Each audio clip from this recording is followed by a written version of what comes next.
آپ کتاب پڑھتے ہیں تاکہ سمجھ لیں اس کو.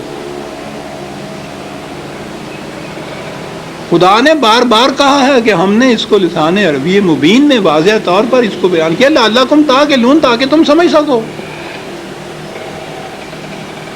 کتاب کو اگر سمجھ کے پڑھ لیا جاتا عزیزان من تو نہ ملوکیت باقی رہتی، نہ سرمایہ داری باقی رہتی، نہ مذہبی پیشوائیت باقی رہتی. سازش یہ کی گئی کہ سمجھنے کی بات یہ ہے نہیں، بغیر سمجھنے کے، بغیر مفہوم جاننے کے ان کے الفاظ کا دوہرا دینا جو ہے اس سے نیکیاں مل جاتی.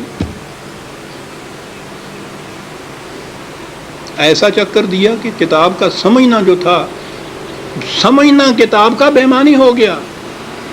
بغیر سمجھے ہوئے اس کے الفاظ کا دوہرا دینا عین مقصود یہ رہ گیا.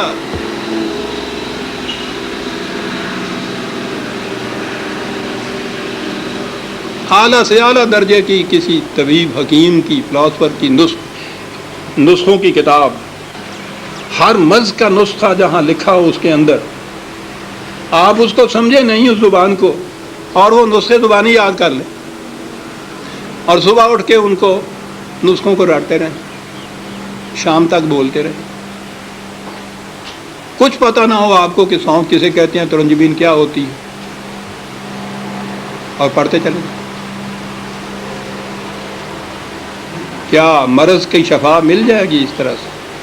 اس کتاب کا مقصد پورا ہو جائے گا؟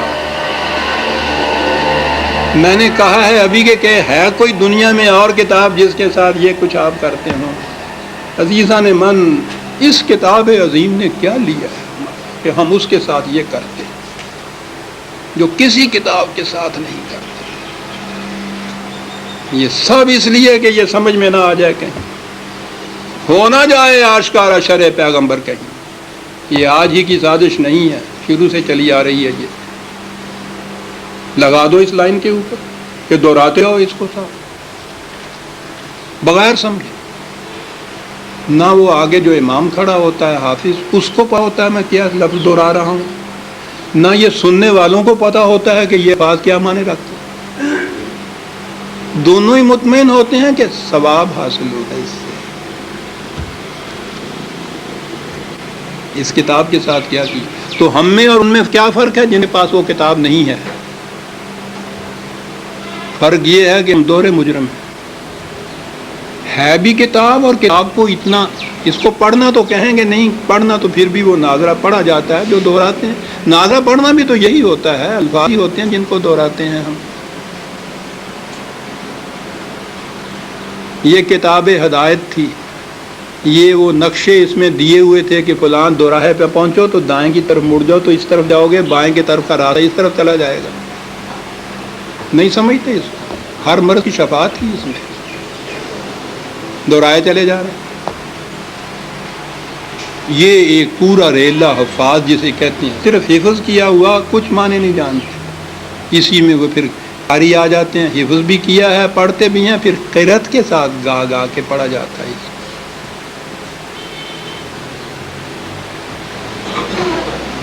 قانون کی کتاب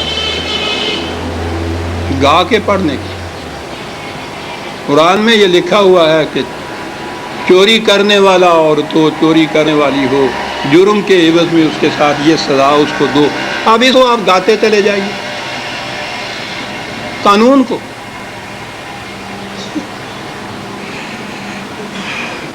وَاسْأَلْ مَنْ أَرْسَلْنَا مِنْ قَبْلِكَ مِنْ رُسُلِنَا أَجَعَلْنَا مِنْ دُونِ الرَّحْمَنِ آلِهَةً يُعْبَدُونَ. پوچھو کہیں بھی ہم نے یہ کہا تھا کہ اس قادر مطلق کی حکمرانی کے سوا کسی اور کی حکمرانی قبول کرو؟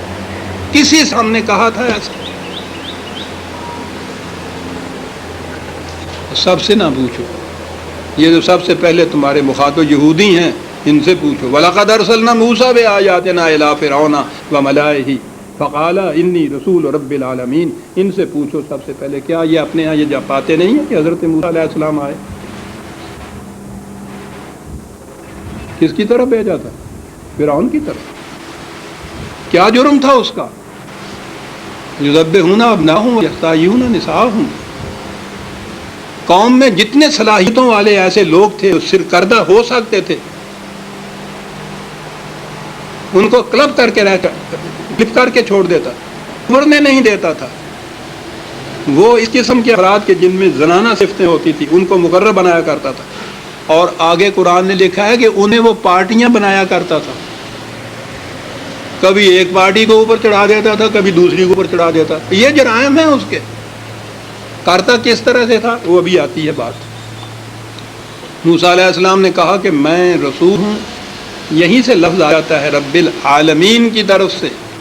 اس نے کہا تھا کہ انا ربکم الاعلی.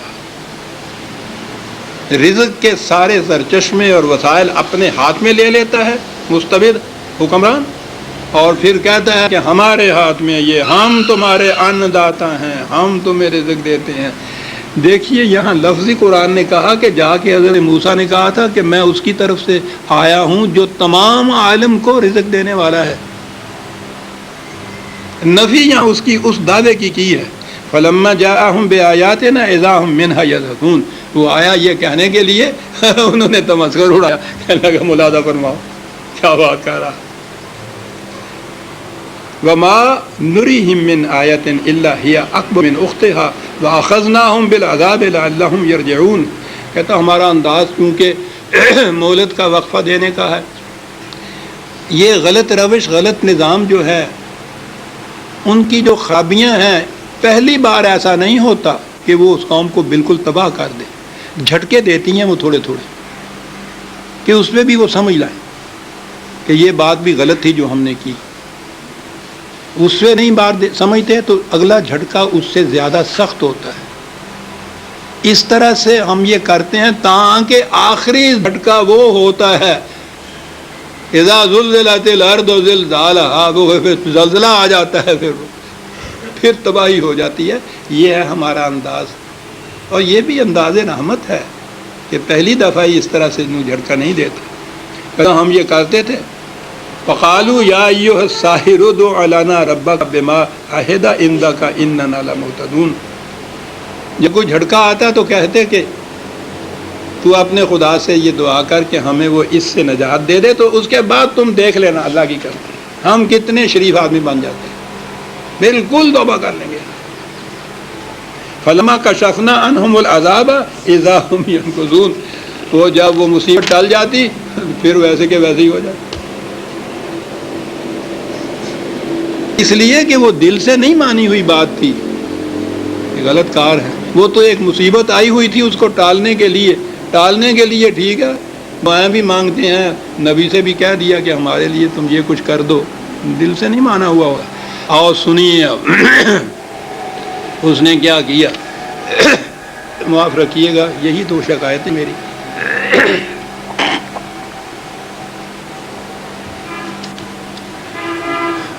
نظر آتا ہے کہ قوم بنی اسرائیل اگرچہ ان کی محکوم تھی لیکن بحال حال یہ اپنا کچھ ویٹ اور وزن رکھتی تھی. اور حضرت موسیٰ علیہ السلام نظر آ رہا ہے اس قوم کے اندر فرعون کے سامنے یہ بھی اپنا ایک مقام رکھتے تھے. اس نے جھٹ سے اس کے اوپر ہاتھ نہیں ڈالا ہے، حالانکہ اس کے درباری اس سے کہتے بھی رہے تھے. اس نے کہا کہ نہ یہ نہ کرو، میں جانتا ہوں. کیا کیا اس نے؟ عجیب بات ہے، عجیب بات ہے عزیزان.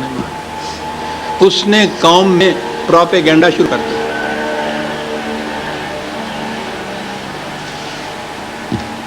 ہر حکومت یہ کرتی ہے. پہلے تو وہ اس نے اپنا وہ جلال تھا وہ دکھایا.